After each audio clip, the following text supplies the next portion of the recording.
กองประชุมคณะทีมงานสถาบันการเมืองการปกครองแห่งชาติได้ลงเคลื่อนไหวเฮ็ดเวียกอยู่เมืองขัวแขวงพงสาลี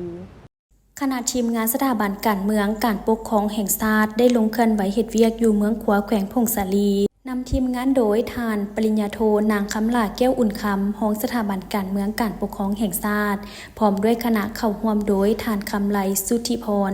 รองเลขาพรรคเมืองมีหัวหน้า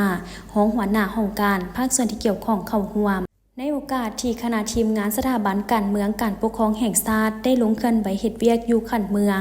ท่านคำไลสุทธิพรได้ผ่านบทรายงานย่อเกี่ยวกับเวียกงานสภาพพิเศษท่าแห้งการพัฒนาเศรษฐกิจสังคมของเมืองประชาชนบรรดาเผ่าภายในเมืองขัวมีมูลเสื้อดุมันขยันเพียรมาแต่ดึกดำบรรพ์โดยเฉพาะแมนการปลูกการเลี้ยงติดพันกับการคุ้มครองปกปักรักษาทรัพยากรธรรมชาติทรัพยากรป่าไม้เครื่องป่าของดง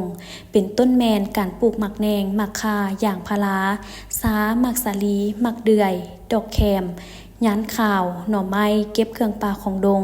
และการเลี้ยงสัตว์ใหญ่สัตว์น้อยเลี้ยงปลานิลเพื่อสนองด้านเสบียงอาหารและการผลิตเป็นสินค้าเพื่อส่งออกและนอกนี้เมืองขัวยังมีความอุดมสมบูรณ์ด้านทรัพยากรธรรมชาติมีสายน้ำน้อยใหญ่ที่หล่อเลี้ยงชีวิตการเป็นอยู่ของชาวเมืองขัวมีเขื่อนน้ำอู3-4มีพระเจ้าสำลิดองค์ศักดิ์สิทธิ์ที่ชาวสนิกชนได้เชื่อถือและสักการะบูชาซึ่งเป็นท่าแห่งต้นต่อในการสร้างแหล่งท่องเที่ยวมีเส้นทาง 2E 1B ผ่านเมืองขัวที่เป็นเงื่อนไขสะดวกในการส่งค้าขายไปยังแขวงใกล้เคียงส่งไปยังสาธารณรัฐประชาชนจีนสาธารณรัฐสังคมนิยมเวียดนามและนอกจากมีข้อสะดวกแล้วยังมีข้อยุ่งยากและสิ่งท้าทายหลายด้านเป็นต้นแมนการผลิตส่วนใหญ่แมนผลิตแบบกระจายกระจายเลื่อนลอยอิงใส่ธรรมชาติเป็นเขตผู้ดอยห้วยลึกผู้สูงด้านบุคลากรที่มียังอยู่ในข้อจำกัดด้านความรู้ความสามารถการผลิตตามฤดูกาลบ่ทันเป็นกลุ่มการสนองทุนฮอนเข้าในการพัฒนายังบ่ทันเพียงพอพื้นฐานโครงหลังยังบ่ทันสอดคล้องส่วนหลายเส้นทางเที่ยวได้ฤดูเดียวระบบชลประทานยังบ่เพียงพอยังมีบางด้านบ่ทันมีระบบตะข่ายแล้วคณะทีมงานยังมีคำถามจอดจิ้มบางปัญหาเป็นต้นภายหลังสร้างเขื่อนน้ำอูซีมีผลดีผลเสียแนวใดต่อสิ่งแวดล้อมเศรษฐกิจมีการขยายตัวหรือดุลเดียงกิจกรรมทางด้านเศรษฐกิจมีอย่างใด